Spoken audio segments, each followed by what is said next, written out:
I think that at times it is tired. I think at times it is very tired that Cincinnati fans think that the national media is out to get them, that we don't get enough respect here in this in national media. I think that I really do. When things start going well, they're like, why won't the Colin Cowherds talk about us? Why won't Stephen A. talk about us? Why aren't we brought up in the national media? I think that's all tired. Well, why do you need constant just,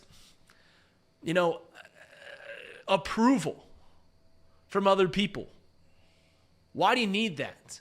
But in a season where a lot of things went wrong, there was one thing that went tremendously right, and that's Trey Hendrickson, who I think is the best free agent signing that the Cincinnati Bengals perhaps have ever had. He might be the best free agent signing that the city of Cincinnati has had in decades. Trey Hendrickson has been more successful than the King Griffey Jr. signing was. Certainly. I mean, King Griffey Jr. made the Reds relevant for a little while. It was bigger noise when it was signed, but Trey Hendrickson has fit the bill and outlived it. And he was top 3 in the sacks this year. Casey, what did he miss the sacks by? A sack and a half? Missed the league? I'll double check, but I think it's a sack and a half. Sack and a half as an edge rusher. And this is a team that, as we know, doesn't get a whole lot of penetration on the edge. Trey Hendrickson does. And you look out, the all-pro teams come out. First team goes to Myles Garrett, T.J. Watt. Myles Garrett, who had 2 sacks in the final 6 weeks of the year. T.J. Watt, who at times was disappearing. Trey Hendrickson, say what you want about him. He was in every game. And he came on late. So you go to second team. All right. Trey Hendrickson doesn't get first team over Myles Garrett, who's probably going to be Defensive Player of the Year. And doesn't get first team over T.J. Watt, who has the sack record in his back pocket. So when people are voting on this, they think, T.J. Watt had another great year. And I think he did lead the league in sacks. Micah Parsons, second team. Maxx Crosby, second team. That's just pathetic. How in the world does Trey Hendrickson not get on the All-Pro team when he is just behind the league leader in sacks, when he is the only penetrating force on the defensive line from the Cincinnati Bengals, almost did it single-handedly? And the reason why, and as I mentioned, I think it's tired when people say the Cincinnati Bengals aren't respected in the national media. But the reason why Trey Hendrickson isn't on an all-pro team is marketing.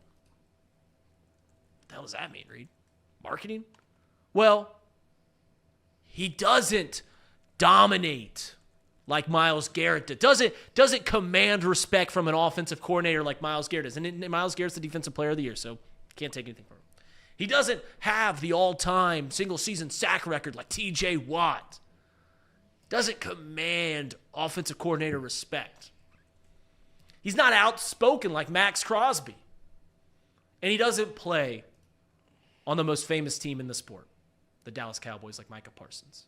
So the only reason that Trey Hendrickson is not on an all-pro team isn't because of his play on the field. It's because he doesn't have the panache like these other guys. He doesn't have cameras in front of him all the time. Hell, you talk to a casual NFL fan that's not from Cincinnati, they probably don't even know who Trey Hendrickson is.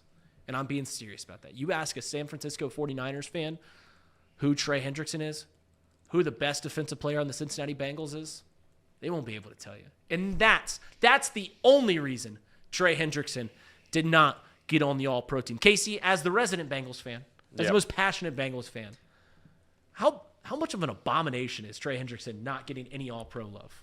Well, I mean, I had I tried to bring up this conversation a couple weeks ago when he was like clearly snubbed for the Defensive Player of the Year. I knew what was going to happen because there was 10 guys in front of him for DPOY, and I'm like, that's just not the case. He's definitely at least top 5, which you look at the numbers, I think Trey Hendrickson was probably 5th on that All-Pro voting list, or at least you would expect that.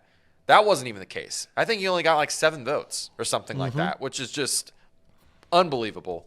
I mean, I was trying to figure this out, trying to figure out why this would possibly be the case. Maxx Crosby has 90 tackles. I think that actually leads the NFL in tackles for the edge rusher position or just the defensive end position. The one problem I do have with this all-pro list is that technically TJ Watt is a linebacker if we want to get into the semantics of it. And so is Micah Parsons, right? Yeah, and so is Micah Parsons. Like I don't know, whatever, semantics.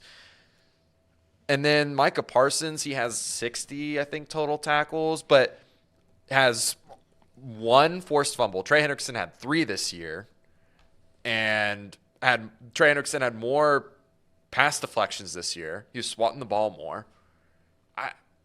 He had more tackles for loss.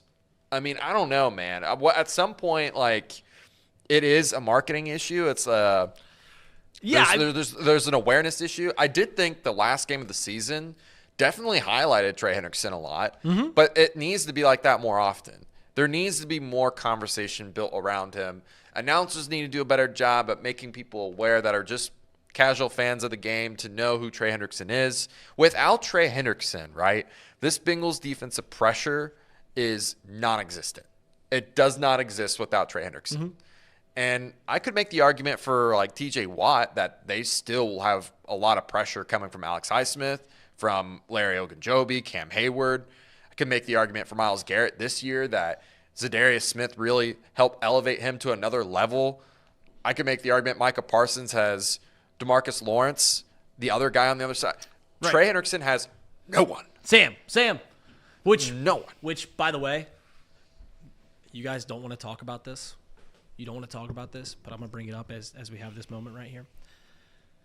We talk about how the Bengals don't get enough pass rush, but we don't, and we need to improve on the pass rush, but we don't talk about what needs to be done.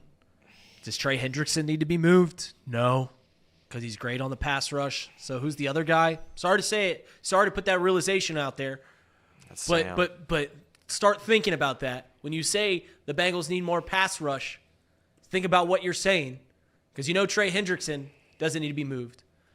So I'm just having you realize that. Casey brings up a good point. Do we need to get more awareness out on Trey? What do we need? Do we need to do 5K walks? Trey Hendrickson 5K? Trey Hendrickson awareness? What are we doing? How do we get this out here? It really is. The only reason that Trey Hendrickson is not an all-pro isn't because of his play on the field. It's because that he doesn't have as big of a name as the other 4 guys that I've mentioned. That's the only reason. He doesn't play on the Dallas Cowboys. He doesn't play. Is it a Defensive Player of the Year vote? He doesn't have the league. Like, think about that. The Browns, Steelers, and Cowboys are 3 of the biggest brands in the sport. Maxx Crosby is a fan favorite. Raiders are up there too as one of the most famous teams in the sport. So, Josh Allen got more votes. Josh Allen for the Jaguars. Yeah, it's what it is a popularity contest, and I've been saying that for a long time, and it sucks. C.J. Stroud, and again, this is another. It's a different example. C.J. Stroud definitely has earned the award. I'm not saying he hasn't, but if you look at the Offensive Rookie of the Year, you could certainly say Puka Nacua, who's broken I think 2 regular season records this year for a rookie. You could make the argument that he's had a better season than C.J. Obviously, quarterback's a vastly different position, right? He led his team to a division title, yada, yada, yada. But Trey Hendrickson having 7 votes is pathetic. And that's because it's a popularity contest. Josh Allen, I'm comparing their numbers. They've had pretty much almost an exact same season. And again, Josh Allen has more votes. Why? Because probably more people know who Josh Allen is. They don't know who Trey Hendrickson is.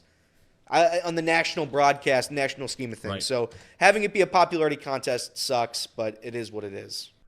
Thank you so much for watching our content. Give us a like, subscribe, and let us know. Do you think Trey Hendrickson should be all pro? As always, we got some more lovely content for you right here.